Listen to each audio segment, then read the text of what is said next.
Music with the noise, yeah, the mess we make. Machine Blunt Kelly, get caught in the fake. Facts and logic with a twist of chest. Strip it down to truth, yeah, forget the rest. Humor blows the lies right out of the park. Look beyond the shadows, dissect the dark. Sparks of laughter fire up the night, bringing clarity where they blur the fight. Cut through the chaos, yeah, the tangled lies. Steampunk Kelly with a set of clear eyes. Truths and jokes gonna rock this show. Step into light where the real facts glow.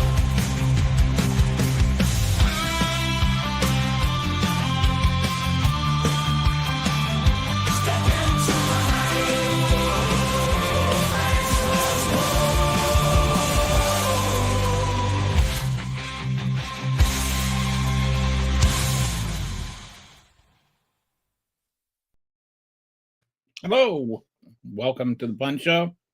Want to thank everybody for joining me.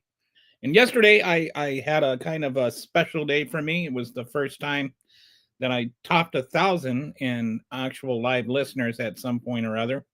So that's kind of cool. It's kind of cool to know that at least some people care about what I'm having to say. So today I'm going to spend most of the time talking about Epstein, but there are a couple of other things I wanted to just delve into a little bit at first. And the first thing is it's only going to take a couple of minutes. It's about Laura Trump. Poll showing that young that women are more inclined to say they want to leave the United States of America. Yeah, record numbers of younger women want to leave the U.S. 40% age 15 to 44. 15 said they would move abroad permanently if they had the opportunity. What's that all about? What is totally that? Crazy. I dare anyone to.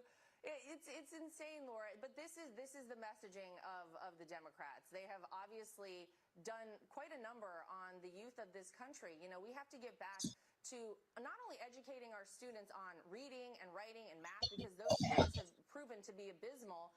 But we also have to get back to teaching our kids to love this country, that this is the greatest country on earth. I would tell all of those young women, I dare you to find anywhere else in the world where you have the freedoms, the opportunities, where you are limited only by your imagination and your work ethic. That is the United States of America.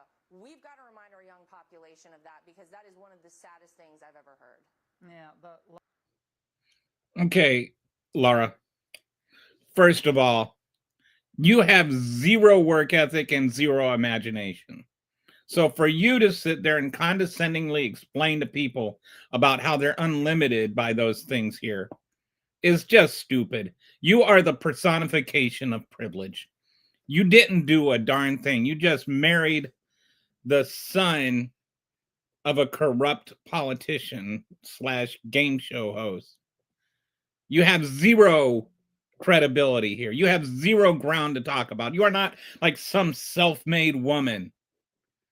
Number two, stop crapping on the rest of the world. Like, I'm so tired of hearing how America is the only free country in the world or the only land of opportunity. Like, people succeed in all other kinds of countries. Number three, do you think that that these women would go somewhere else because they get, health care, because they don't have to worry about if they're raped, they're going to have their rape baby? Do you think there might be some other reasons? Like, just think, do you think it's because in other countries DEI isn't considered a dirty word? Where being hired as a woman doesn't necessarily mean that you were hired over a more successful man? Like, gee, I wonder why 40% of women want to go somewhere else. Number four, if you have to teach someone to love something, that thing is not worth loving. You shouldn't have to teach people how to love America. If you do, there's something flawed there. There's something deeply flawed if you're blaming people not loving America enough on not being taught that they have to love it, and not on the fact of doing a little self-reflection and considering what you've done to America to make people not love it anymore. Maybe for the finger pointing at somebody else, there are 3 fingers pointing back at you, Laura. I'm so tired of all of that kind of rhetoric. Everything is just the Democrats' fault. Yeah.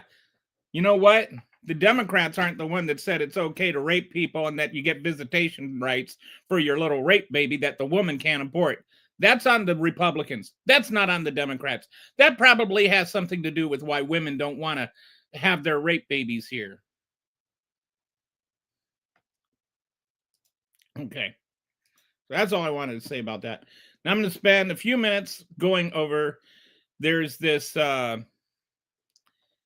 this kind of irony going on where all the talk about the weaponization of the Justice Department that they were complaining about, and their little weaponization of Justice Committee that's like actually weaponizing justice.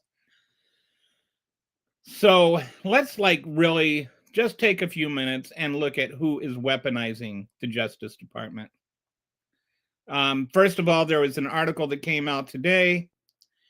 I forgot to bookmark that, but basically it's talking about how Kash Patel is just completely blowing it at his job. And he was just put there to, run Trump's agenda. But like he ordered, like Bongino didn't have to pass the lie detector. He's got like 4 other people that he waived the need for a security clearance for. And that's like unheard of in the FBI. Everybody's supposed to have a top secret clearance just to be able to work there at all. But he's like giving them waivers for it.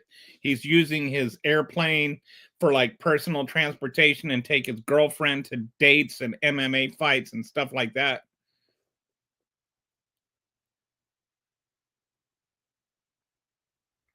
I couldn't imagine hating my country enough to want to see its presidents fail. I don't want to see my president fail, but I'm not going to close my eyes if he's failing. And it's amazing that the people that, so this is this guy, like these people that chanted "Let's go Brandon" for 4 years are suddenly, oh, you can't hate the president. Yes, I can. He's a terrible human being.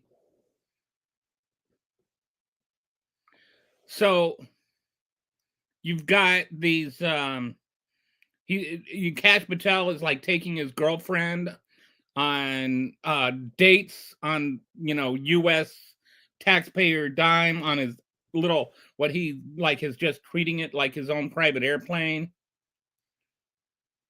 He's like using it almost on a like every 2 or 3 weeks he's got another date that he's taking his girlfriend on and using the private plane for. So he's like both corrupt and dishonest and covering up for his little friends that are in the FBI now. He's incompetent apparently. He's like every like all kinds of issues, like when he released when he announced that there was this investigation that nobody wanted announced, and actually blew the investigation and even pissed off Pam Bondi. So, and it's not like Pam Bondi is the most,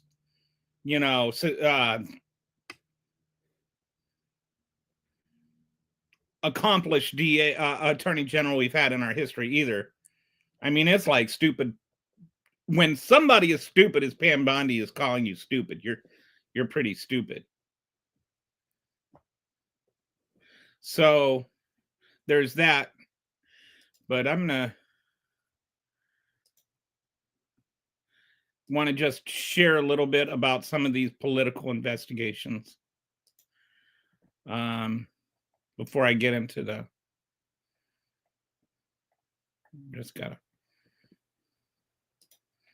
so He's got over 100 targets. He's got over 100 people that he's investigating. 3 have already been indicted. He's got another 15 people under investigation. So I imagine that means there are multiple investigations for some people. But there's Letitia James that he's indicted. And the conviction chances are extremely low. She's alleged to have an $18,933 benefit for mortgage misrepresentation. Prosecutors initially found insufficient evidence. Career prosecutor was removed and replaced by Trump's former attorney, Lindsay Halligan, who has no experience prosecuting anything, has already messed up things in multiple ways on both this and the James Comey investigation. But the bottom line is that one, it's not even clear she broke the law and probably didn't. Their reasoning in how she broke the law is tortured at best. They're saying that something to do with, she's not allowed to lease the property to felons or something, or have felons living with her, and she's got like a niece that was convicted of a misdemeanor 15 years ago and that's staying there, and so they're saying that she lied on her mortgage, and the benefit is $15 a month. She saves $15 a month based on this lie. So there's a lot of all the legal experts are looking at this as with just chagrin. Like there's no way this is ever going to get past a jury. And it barely got past the grand jury, by the way. It only got past the grand jury by 1 vote. And you only need a majority vote. You don't need a unanimous vote to get past a grand jury. So this is not going to succeed, and it shouldn't succeed. This is literally just a witch hunt. This is Trump trying to get revenge for her prosecuting him for actual crimes that he actually committed. This is the actual weaponization of the Justice Department. Letitia James wasn't even part of the Justice Department.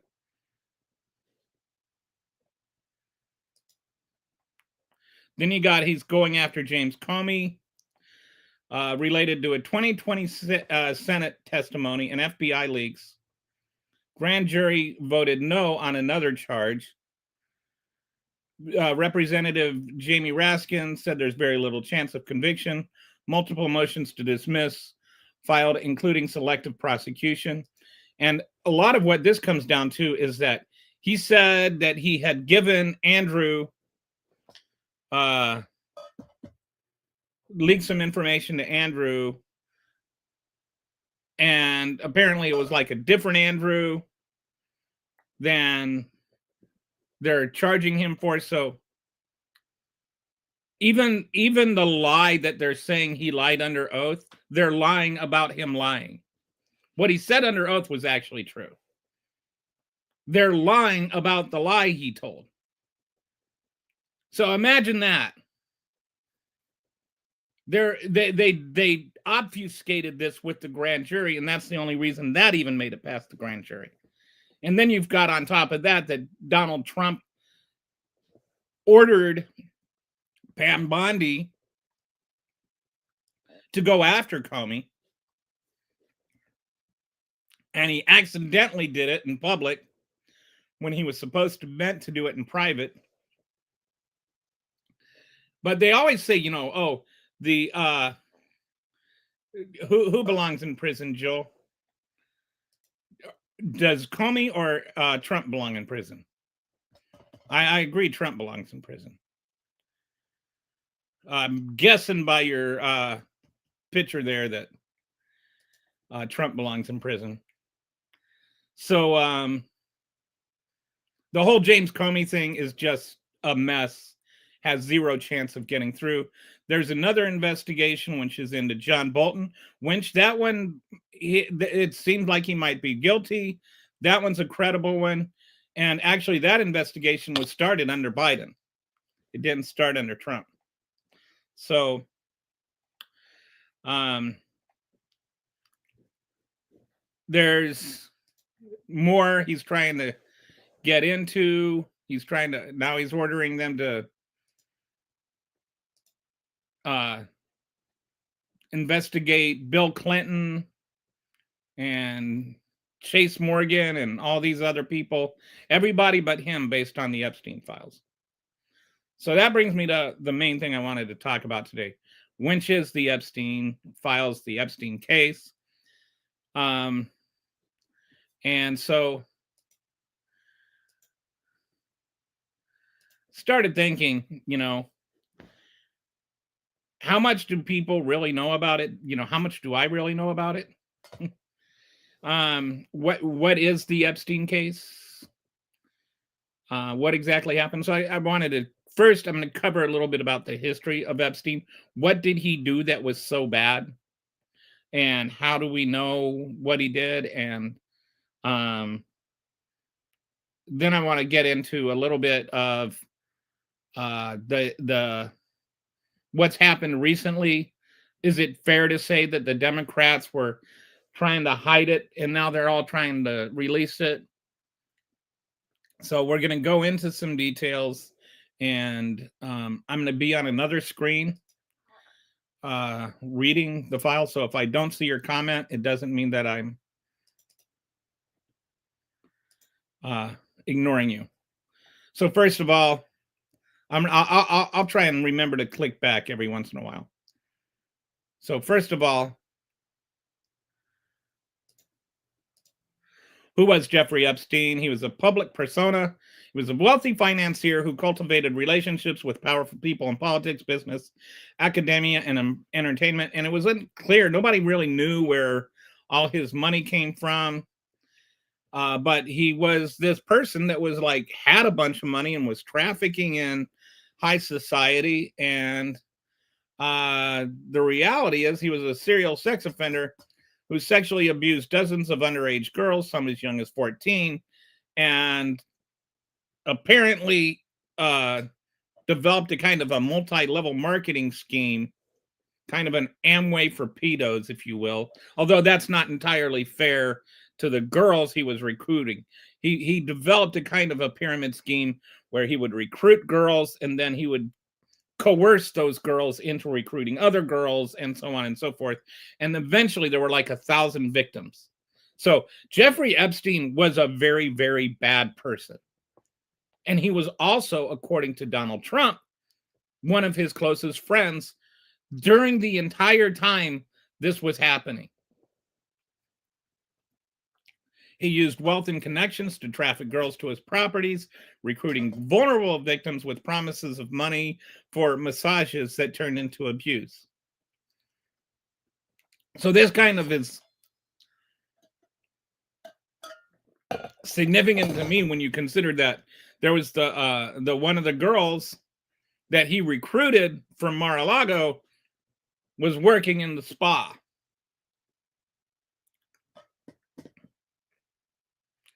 And then Donald Trump, just said, yeah, he stole her from me. That's why I cut off ties with him. Like, that's your reaction, Donald? Your reaction to this woman or this girl being raped was that somehow you were the victim. She was stolen from you. She was your property. What does that even mean? How sociopathic do you have to be that your reaction to the whole thing is how you were wronged? And there's so back to Epstein, he had multiple properties. He had Manhattan property, a Palm Beach property, a private island in the U.S. Virgin Islands, and a New Mexico ranch. There's some people that seem to be under the illusion that all the abuse just happened at the private island. But a lot of abuse happened in other places too. It wasn't just in the private island. So a lot of people will say, well, he never went to the island. Well, that doesn't mean that nothing ever happened. So in August 10th, 2019, he died by suicide. He's had more than 1,000 unidentified victims. Only 2 people convicted: Epstein and Maxwell.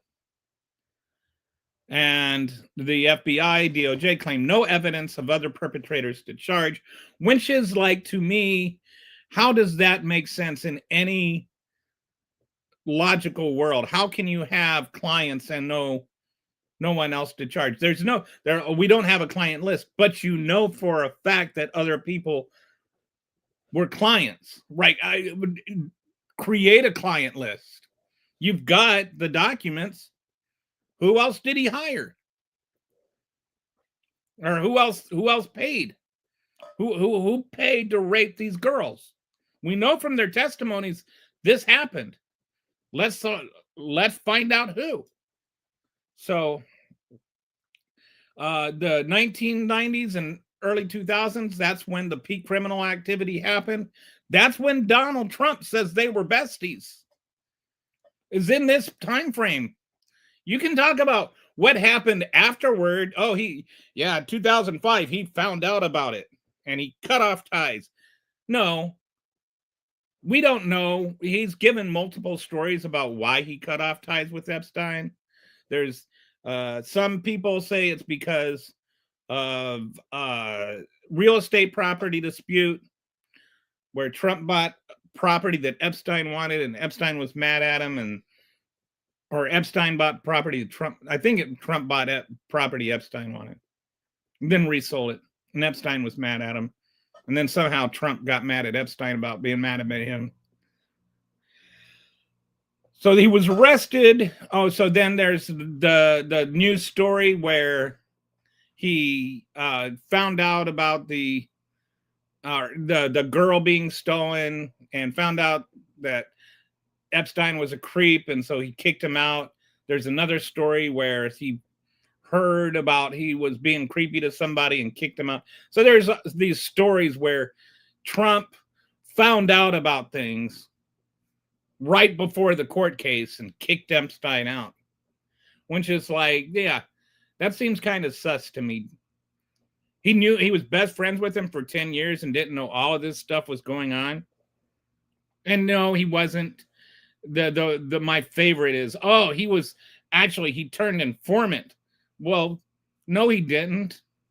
There's absolutely nothing on the record about that. There's nothing to say that. The only thing that says that is like Twitter. There's nothing.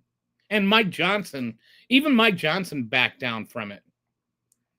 So anyway, Epstein got arrested in 2006. He had his plea deal in 2008, which was just weird.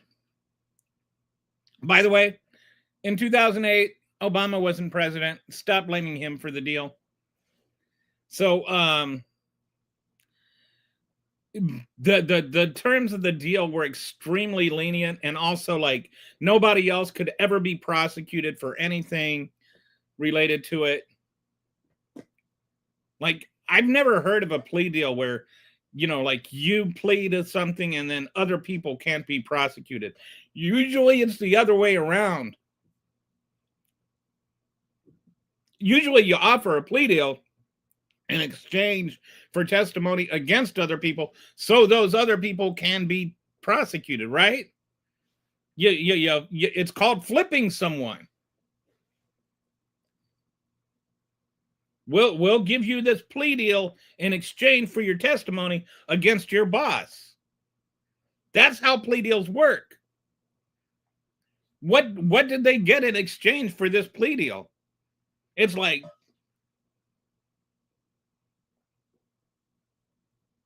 does Epstein have something on Acosta? That's the only thing I can think of. Somehow he had something on someone that was his leverage to force this plea deal. And so he went, he went to like weekend prison. He was actually out most of the time. And he even raped girls while he was serving his sentence for raping girls. That's how lenient the charges were. So then he got out, he finished his sentence, he served his time whatever that means. And then he had new charges that were filed in 2019, and that's when he committed suicide. And when I say committed suicide, I mean committed suicide. I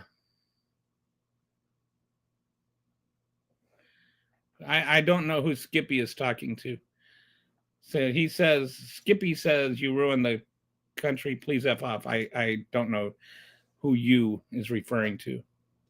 But anyway, Epstein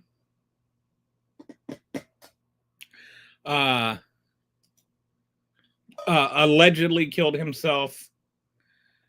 And people are like, oh, well, that was Hillary Clinton did it. And it's like, how stupid do you have to be to believe that somehow Hillary Clinton was responsible for his suicide? How? Please tell me. Who is the attorney general? Who is the president? Like, she's got these backdoor powers, and it's like, this is the fun thing they can do with deep state stuff. They can just make up stuff and say anything that happened is the deep state. I'm sorry, deep state doesn't exist. Okay, so then in 2024, Florida released the grand jury testimony, was ordered by the court. And this was like the first most substantial release that was allowed. That happened under Biden, but it didn't happen because of Biden. There was a there was a FOIA request, and that was the Supreme Court, or that, was not the Supreme Court. The court said, okay, we have to honor this request, and then the request was honored under Biden.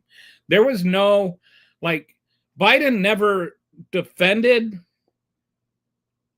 releasing or not releasing the Epstein files. He never took a position on it. And that was basically what he did with everything with the DOJ, in spite of what Republicans would have you believe.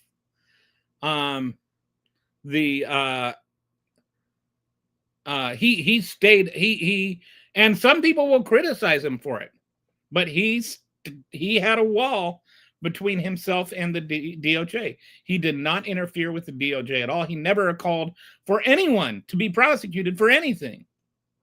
He was completely independent of the Justice Department. And some people have said he should have done something more. Some people have said Merrick Garland should have gone after Trump sooner and harder. But they were honoring these walls that now Donald Trump is not honoring. And, just in terms of this notion that Biden would have released them if he knew something was in it. I'll get into that more later. But when this order was given by the court, Biden did not fight the order. Okay, so then Maxwell got convicted. So then, and then in 2025, Trump was all, we're gonna release the files. We're gonna release the files, except for some people, Then he didn't release them. Now there's this big to-do over releasing them. And well, hang on. Let me just go into this. All right. All right. Sorry.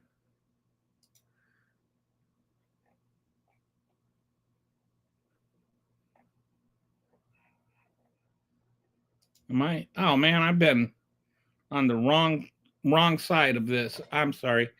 The thing I've been reading to you is not the screen I was sharing. So I'm going to start sharing that now. Okay. Oh, Kelly, what are we going to do with you? All right. So let's go into the logical fallacies that are behind all this. So first, there's the whole Biden would have released it thing. First, there's something called a knowledge assumption fallacy. And the idea is that you're assuming Biden knew what was in the files. But Biden separated himself from all things DOJ. So there's no reason to know or to suspect that Biden knew what was in them. This is like, really, it's basically saying if Trump, it's assuming Trump would have behaved, or Biden would have behaved like Trump. But Biden didn't behave like Trump. Biden didn't ask about the files. He didn't know what was in the files. They were sealed and classified under federal law, and you can't just go and just look at things that are sealed and classified. The emails that were just released were held by the Epstein estate. So even the DOJ didn't even know what was in those.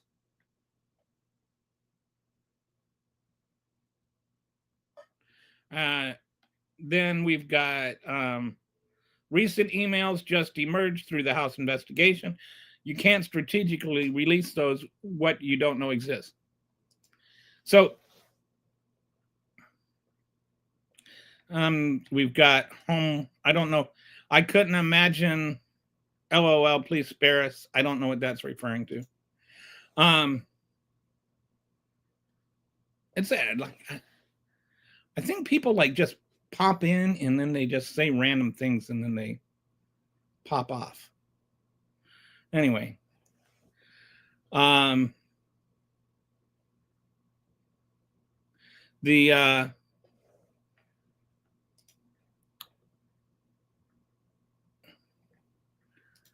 didn't know what was in the emails. The Democratic Party did not know what was in the emails.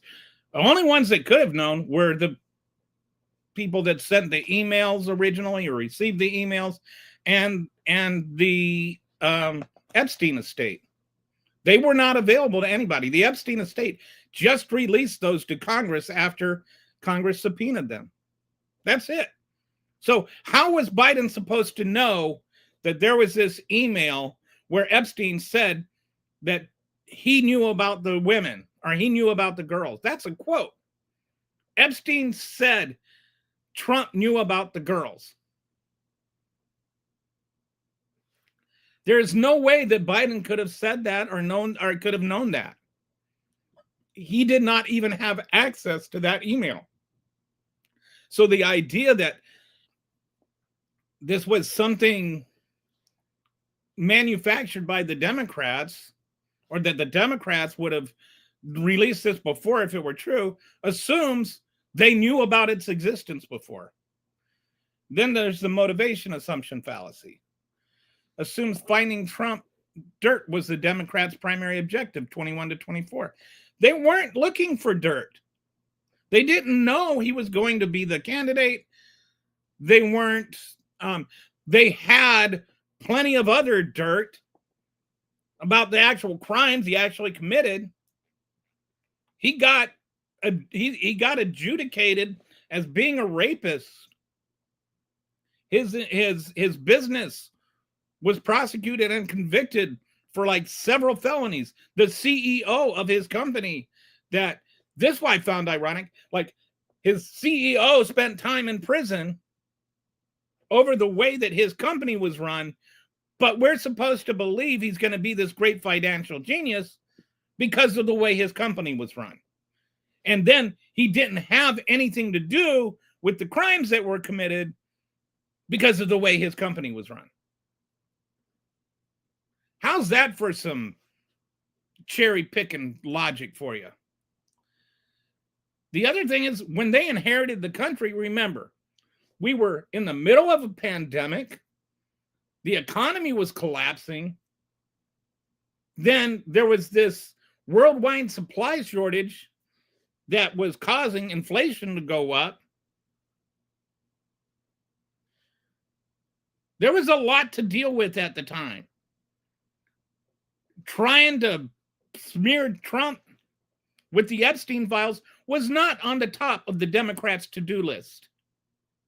They didn't even know he was going to be running again. They didn't even know if he could run again. They didn't even know if he would be in prison or not, because there was also that whole thing where he tried to overthrow the country.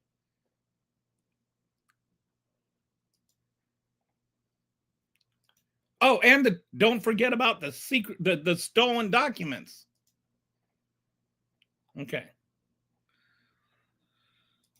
Then there's a false binary, ignores the middle ground. The files exist, but weren't access prioritized. So, like the whole problem with if the files said anything, they would have revealed it. That assumes they knew what the files said and would have only behaved in a certain way. Both of which aren't necessarily true. And that's a false binary. It means that there's only two options. Well, there's 100 options in there. There's nuance. There's a lot of middle ground between those two polar opposites.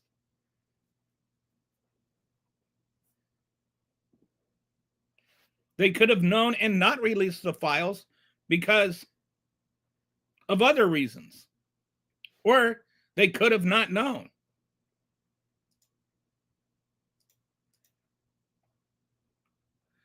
So the fact they didn't release them does not logically mean that they didn't say anything. All right. Then there's selective application fallacy. And this is if nothing was there, why won't Republicans release everything now? So they've been saying, well, if there was something there, the Democrats would have released it. But they're also saying there's nothing there while they're not releasing it. And this to me is really damning. You have people like Kash Patel and Pam Bondi sitting there insisting they were going to release the files. Donald Trump ran partly on he was going to have the files released. Then, as soon as they look at the files, they haven't paid. They had FBI agents poring over the files over and over again, finding every mention of Trump's name. And it's only when they looked at the files, they changed their mind. Oh, there's nothing there. Take my word for it. Trust me, bro. There's nothing there.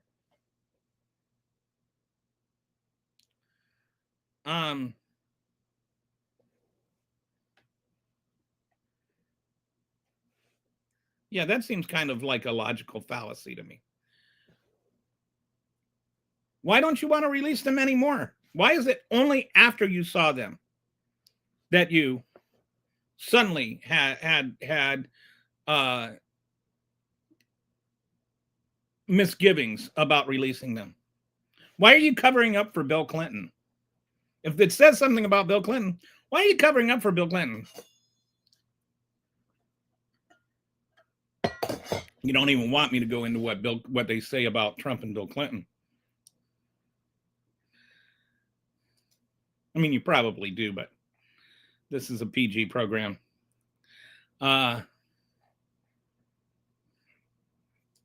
So the other problem is that a lot of these were released under Joe Biden.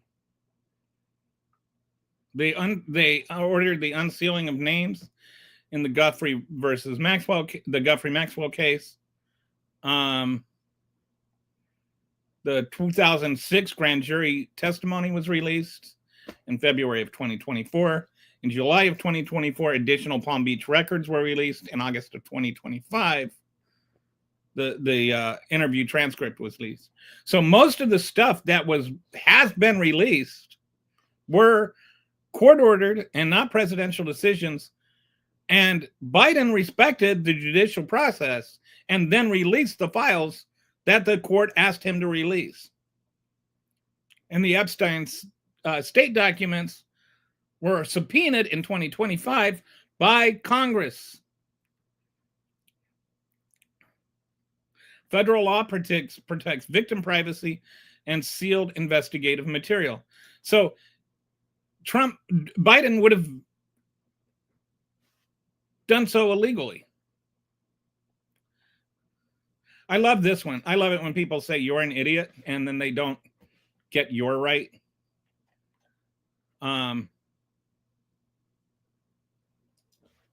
Like you really have to learn how to work an apostrophe before you start calling people an idiot.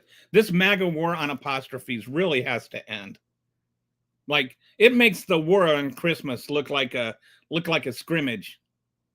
The war on apostrophes has gotten way out of hand. Like, learn how to use an apostrophe if you're going to call somebody an idiot, Colleen. All right. Then the key takeaways is, all right, this is where I think it's opportunism versus invalid concerns. Both parties show inconsistency, and I will acknowledge that. The Democrats, and this is where I don't even know what right now we would be living. So are you dead? How did you manage to kite this message from the dead? So you've got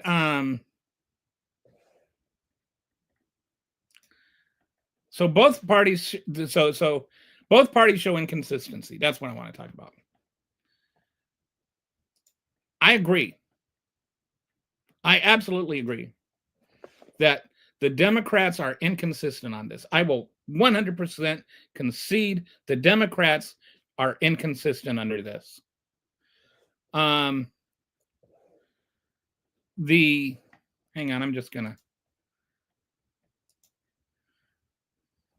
Okay. The Democrats are inconsistent on this. I will agree with that. But so what? They didn't say anything, and they didn't start this big push until they saw there was red meat there. They saw this big, right, chunky piece of red meat that they could sit there and they could devour. And you can say they were wrong to do that. They weren't interested in Epstein until they started seeing how it was impacting Trump. It was even starting to get to his base.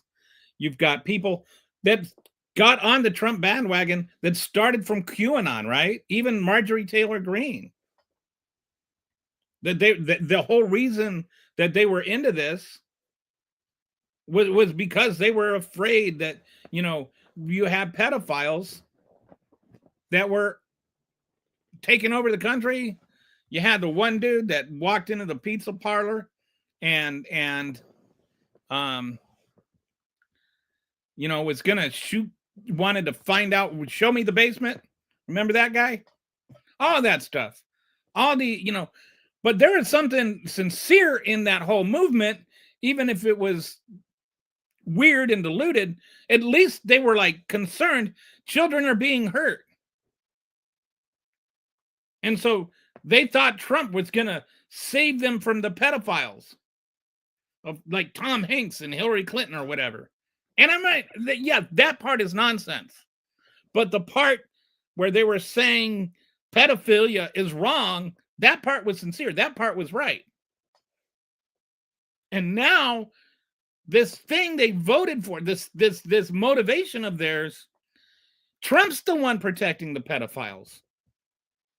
And it turns out Trump might even be one of the pedophiles.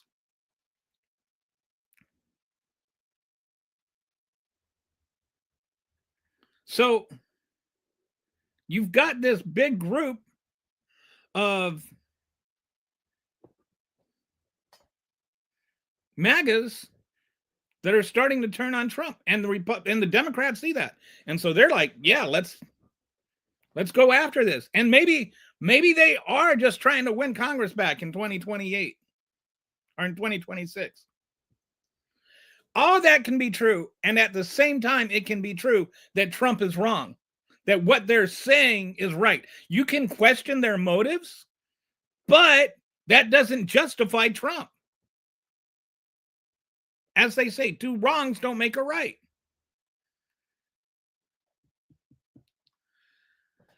Trump knew about the girls. Epstein said that. It doesn't even matter if Trump participated. Let me ask you a question. You're going to, you find out that your best friend, which Donald Trump said Epstein was his best friend, right? That's not in contention. That there's audio tape of him saying that.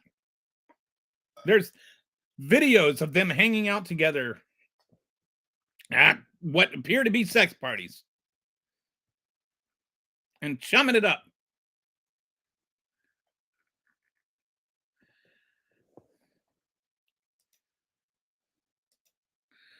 So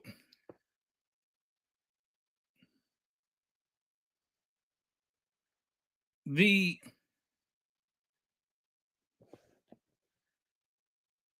reality is that if Trump knew about the girls, shouldn't he have said something? Wouldn't you have said something?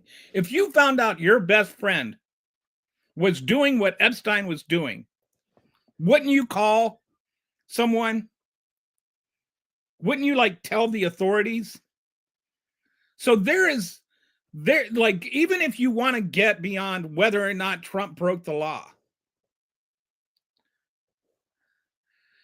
All right. I've got this Colleen person that just like wants to take over the conversation, so I'm getting rid of her.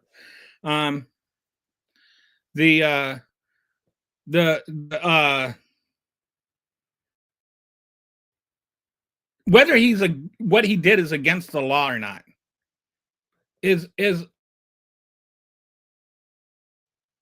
what he did was immoral. He knew about the girls and he didn't say anything. It's like, go back to Watergate. What did he know and when did he know it? It's the same question. What did he know? When did he know it?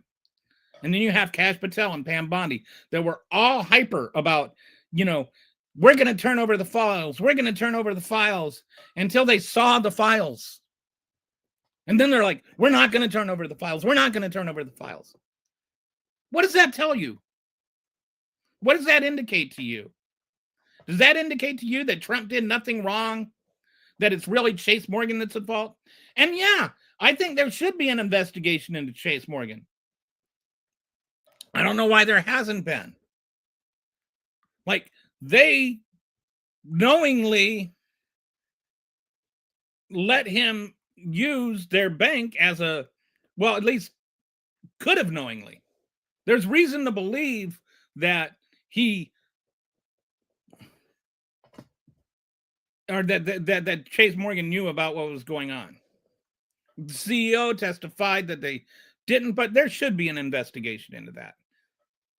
Should they investigate Bill Clinton? Yes, I think they should investigate Bill Clinton.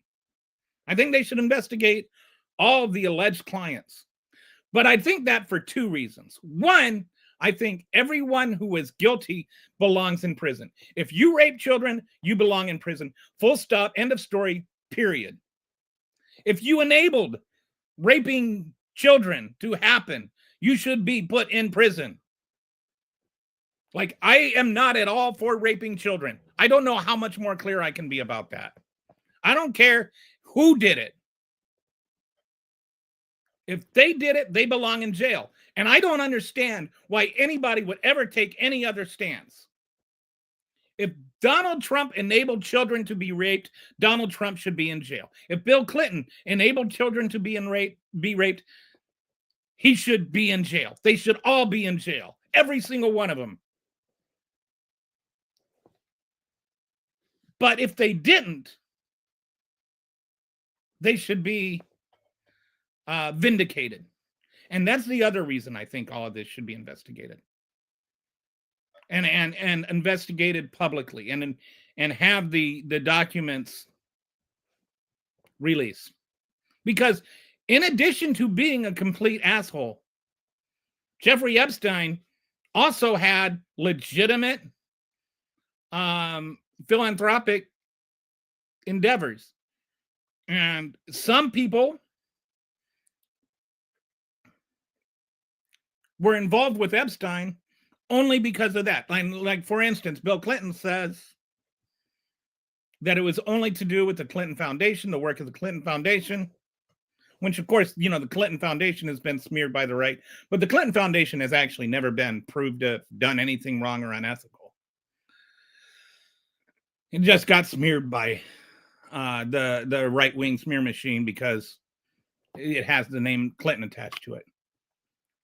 But if Bill Clinton was just flying on the plane to go to different parts of Africa or whatever, and didn't do anything wrong, then he deserves to have his name cleared.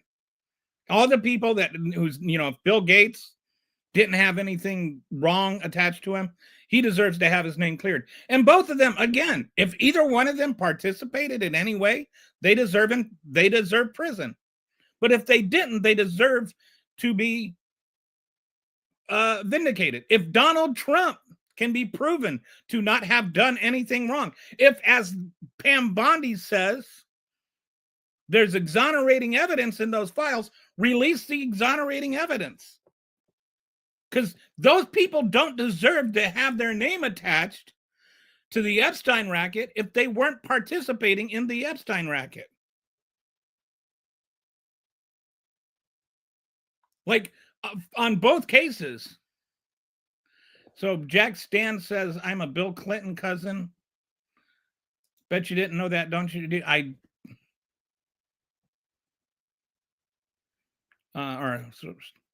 Bet you didn't know that, didn't you? I don't even know who you are, much less who your cousins are. I love you, C. That must mean Clinton. Anyway. Either way. Oh, is that? Maybe C is me. I don't know. Either way, if you're vindicated,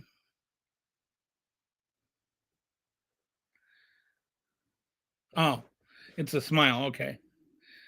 And Jack, I don't know whose house he's gonna be at, or if I'm sorry, Jack, if you think I'm cute, then you have horrible taste in men. Unless you're talking to Shimmer there. Anyway. And it's a smile. Okay.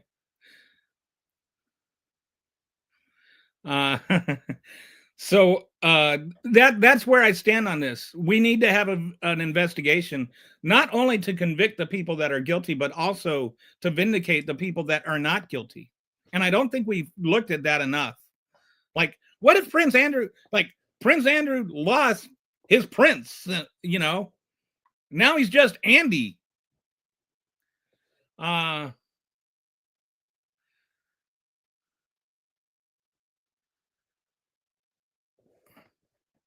So, there are some weird people on YouTube. So anyway, I'm pulling into your neighborhood, uncle. I don't know why you think. Am I also related to Bill Clinton? Maybe I am. Anyway, I wonder if I am. So I'm related to Elvis Presley. According to one of those ancestry sites. Jack loves me. At least somebody does. So, all right, back to the discussion here. I think that we need to vindicate people who deserve to be vindicated, and we need to convict people that deserve to be convicted. But nobody's just going to be like, oh yeah, we take your word for it. Like James Comey, or not James Comey, the Comer, the weirdo that's in charge of the congressional investigation. I'm not going to take his word for anything. This is the guy that wanted to prosecute Joe Biden for, like covering Hunter's truck payments for 3 months. And that like made him guilty of some sort of criminal enterprise. Like the stuff, like, he is obviously a highly partisan individual. No, I want to see the proof. And then you've got people like Megyn Kelly that are going, oh, well, 15 isn't really, like pedophilia. And it's like, according to the law, it is, Pam or Megan. It's like, oh, Bill Cosby was really just, giving them something to drink to put them in the mood. Jeffrey Dahmer just didn't want to waste food. Like, the idea that she's going to change the law by lowering the statutory age, and it's not like a 15-year-old sleeping with a 16-year-old. A 15-year-old sleeping with a 16-year-old is fine as far as I'm concerned. That's just being a teenager. A 15-year-old sleeping with a 40-year-old is creepy. And it's also a crime. In some places they have Romeo and Juliet laws. Which, anybody that's ever been in high school knows those should exist. I'm kind of in the middle of a podcast, so I can't look out my window right now.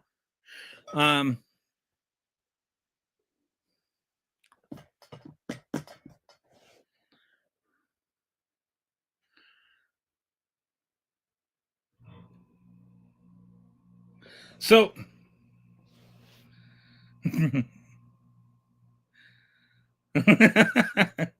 so now Dee's like, you're tripping, my guy. So the comments, y'all, the comments sometimes get weird up in here. Like, you guys, like, there are some really weird people out there in the internet world. But at least, I mean, like, his name is Jack Stan, so I think that he's living up to his name there. Especially if he really is outside my house. That would kind of creep me out. That would definitely be weird. So, anyway, that's what I like. I think that there's a lot of whataboutism and Epstein. Like, Donald Trump says that the Epstein thing is a hoax now. And so I was just, like, thinking about this. For these emails to be a hoax, then you've got one, like, either the Epstein, since these were just released by the Epstein estate, that would mean either one, people in the Epstein estate would have to be in on it and would have to have somehow generated these emails to look like they were sent and adjusted the metadata and everything.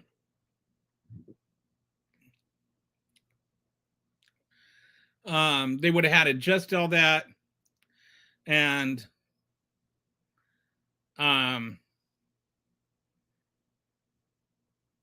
then somehow crept it in there, or maybe they knew, like, back before Epstein died, or like, how would you hoax this? This is what I'm saying. How would the Democrats hoax this? How would this be a hoax? Tell me the mechanism by which they perpetrated the hoax. Did they somehow make up the email and just send it out as a fake email?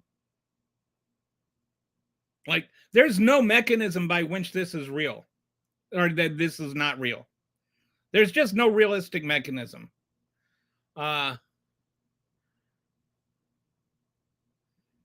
there's some things in there that are, not true. Like, there was an email, somebody, suggesting that Trump spent the Thanksgiving of 2017 with Epstein, and like, that's been debunked. Like, the email itself was true, but what was said in the email wasn't true. But I just don't see how you can get around he knew about the girls. Like, there's been a lot of talk about that dog won't bite, and I think that's pretty damning too. But just, he knew about the girls, those 4 words, and that just, like, the thing about that dog won't bite suggests he participated. But I don't think participation is the end all and be all of this. I think the very fact he knew, if he knew girls were being raped and did nothing, is that really what you want? What kind of person you want as the president? Like, imagine if it were Obama or Biden that knew this was going on and just sat on it. Do you think that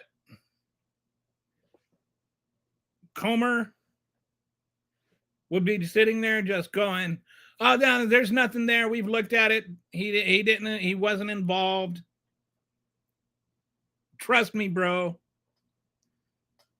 Like, he knew about the girls. Those 4 words or 5 words. He knew about the girls. 5 words.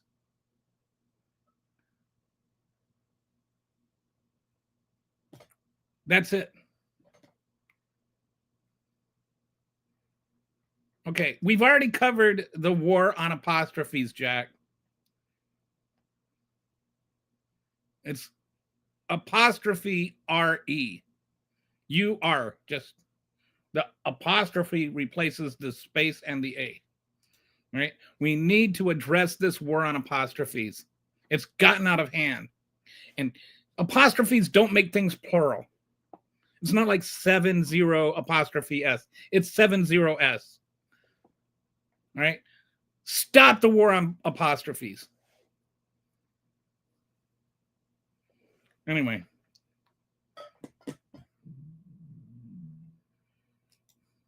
Did I want to say anything else today?